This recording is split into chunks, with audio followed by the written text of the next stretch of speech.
বঙ্গোপসাগরে এত পানি, তোমার এগুলার দিকে নজর নাই। প্রশান্ত মহাসাগরে এত পানি, আটলান্টিক মহাসাগরে এত পানি, ওদিকে তোমার নজর নাই। ওদিকে একটা ফেরির ভিতরে, গ্রাম একটার ভিতরে যাই নামাজে বৈশা একটা মানুষ কান্না করে, এক ফোঁটা পানি পরে কলের থেকে পানি, ওয়াসার পানির মতো। তুমি ওদিকে তাকায় আছো, ব্যাপার কি?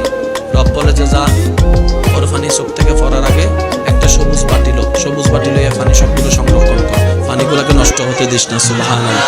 এবার ফেরেশতা সেই পানিগুলাকে সংরক্ষণ করে রবের দরবারে জিজ্ঞেস করে, ইয়া রব্বুল আলামিন, এই চোখের পানিগুলা কোথায় নিয়ে যাব?